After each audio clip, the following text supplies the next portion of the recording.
और बड़ी खबर आपको बता दें, WFI अध्यक्ष पर यौन शोषण के आरोप के मामले में नाबालिग महिला पहलवान ने शिकायत वापस ले ली है। ये बड़ी खबर है, ये अपने आप में बहुत बड़ी खबर है। पटियाला हाउस कोर्ट में शिकायत वापस लिए जाने की खबर सामने आ रही है। सूत्रों की माने तो जो शिकायत की गई थी नाबालिग की तरफ से, जो दावा किया जा रहा था, अब उस शिकायतकर्ता ने अपनी शिकायत वापस ले ली है। ब्रजभूषण शरण सिंह पर यौन शोषण के आरोप लगाए गए थे। आपको बता दें, ये वही शिकायतकर्ता हैं जिनकी जो खासतौर से बता दें उम्र को लेकर भी तमाम बातें कही जा रही थी।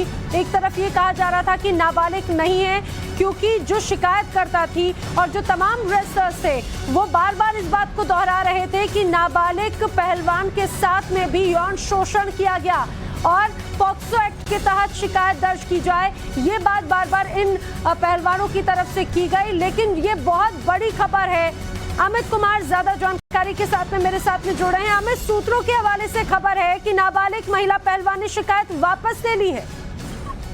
जी हाँ, जो जानकारी मिल रही है कि जिस लड़की ने ब्रजभूषण शरण सिंह पर यह आरोप लगाया था कि उनके साथ छेड़छाड़ हुई है और वो नाबालिग थी, जो जानकारी मिल रही है कि 2 जून को नाबालिग जो महिला है, जो पहलवान थी, उसने पटियाला कोर्ट में अपनी शिकायत वापस ली है। कोर्ट में नाबालिग पहलवान के साथ उनके पिता और दादा दोनों मौजूद थे। सूत्रों के हवाले से जो जानकारी मिल रही है कि मंगलवार को नाबालिग जो महिला जो पहलवान थी, उसने कनॉट प्लेस पुलिस स्टेशन में अपनी शिकायत वापस लेने की अपने पिता और दादा के साथ बयान दर्ज कराए थे।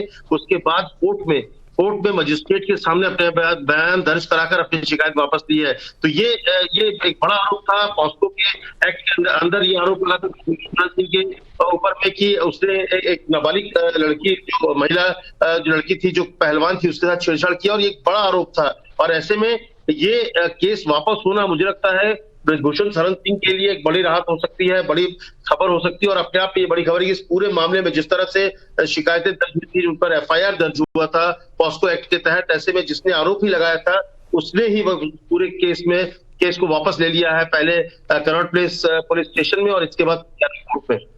बिल्कुल अमित, ये अपने आप में बड़ी बात हो जाती है, क्योंकि अगर ये जो सूत्रों के हवाले से बड़ी खबर है, नाबालिग पहलवान ने शिकायत वापस ली, तो जो जिससे मुख्य आधार ये तमाम रेसलर्स बना रहे थे, जो पहलवान लगातार इतने लंबे समय से प्रदर्शन कर रहे हैं और अपनी मांगों पर हुए हैं, ब्रजभूषण सिंह पर कई बड़े आरोप लगाए गए हैं, तो फिर उनके उन तमाम आरोपों में ये कहा जाए कोई बेस नहीं रह जाता। ये बड़ी राहत होगी ब्रजभूषण सिंह के लिए।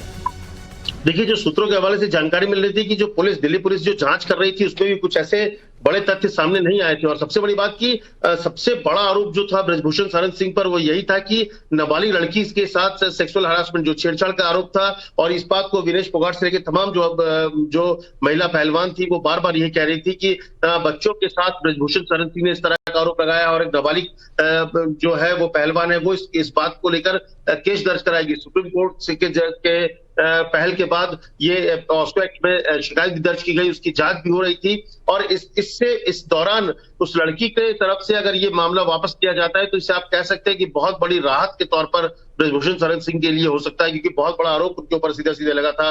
पॉस्को एक्ट के तहत इस पूरे मामले की जांच हो रही थी। हालांकि दिल्ली पुलिस ने अभी तक गिरफ्तार नहीं किया था। उसकी गिरफ्तार नहीं करने की वजह यह भी थी कि 2 बार ब्रजभूषण शरण सिंह खुद अपना बयान दर्ज कराने के लिए जब पुलिस के सामने जा चुके थे। तो ऐसे में जब तक ठोस उनके पास कोई आप कह सकते हैं कि आधार नहीं बन रहा था, ब्रजभूषण शरण सिंह के खिलाफ कोई सबूत नहीं हो रहे थे और ये जांच आगे चल रही थी। लेकिन इस दौरान जो पॉस्को एक्ट में के तहत जो शिकायत थी, उस लड़की ने ही, नाबालिग लड़की ने ही अगर वो इस पूरे मामले को वापस ले लिया है, पहले पुलिस स्टेशन में लिया और इसके बाद क्योंकि FIR दर्ज हो चुका था, कोर्ट में जाना जरूरी था, तो 2 जून को पटियाला कोर्ट में जाकर उसने इस मामले को, पूरी शिकायत जो थी, जो ब्रजभूषण शरण सिंह के खिलाफ सेक्सुअल हरासमेंट का केस दर्ज कराया गया था, उस पूरी शिकायत को ही उस महिला पहलवान ने वापस ले लिया है 2 जून को पटियाला कोर्ट में। और अमित, सबसे महत्वपूर्ण बात ये हो जाती है, क्योंकि ये वही नाबालिग महिला पहलवान है जिसके जो परिजन है, जो कथित चाचा की तरफ से भी ये दावा किया गया था कि उसकी उम्र जो है वो उतनी नहीं है,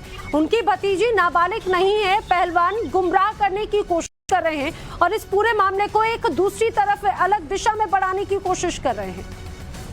जी हाँ, इस तरह के आरोप उनके चाचा की तरफ से कहा गया था। रोहतक में उनकी चाचा ने प्रेस कॉन्फ्रेंस किया था। प्रेस कॉन्फ्रेंस में साफ तौर पे कहा था कि कुछ सर्टिफिकेट्स उन्होंने दिखाए थे जो बर्थ सर्टिफिकेट थे 2004 के थे, फिर 2004 में एक डेथ सर्टिफिकेट बना हुआ था, फिर 2006 का एक नया बर्थ सर्टिफिकेट था। कहा जा रहा था कि उनके तरफ से कि ये जो दोनों जो सर्टिफिकेट है वो एक ही लड़की का है और वो उसने अपने बर्थ डेट को कम करने के लिए एक फर्जी सर्टिफिकेट बनाया गया। तो इस तरह के आरोप भी थे, लेकिन फिलहाल मुझे लगता है कि सबसे बड़ी खबर यही है कि इस पूरे जो लगभग 1 महीने से ऊपर का जो आंदोलन पहलवानों का चल रहा है उसमें एक बड़ा आरोप यही था कि एक नाबालिग लड़की के साथ, नाबालिग पहलवान के साथ सेक्सुअल हरासमेंट का एक बड़ा आरोप था ब्रजभूषण शरण सिंह के ऊपर में, और उसमें इस तरह की शिकायत वापसी, ये मुझे लगता है इस पूरे जो महिला जो शिकायत था पहलवानों की तरफ से, लगातार ये कहा जा रहा था कि उनके साथ सेक्सुअल हरासमेंट किया गया, उनके साथ छेड़छाड़ की गई, उन्हें गलत तरीके से छुआ गया, उसमें सबसे बड़ा आरोप पॉस्को एक्ट के तहत नाबालिग महिला पहलवान की तरफ से लगाया गया था, जो कि अब एक तरह से जब वापस हो गया है तो मुझे लगता है पूरी जो शिकायत या पूरा जो विरोध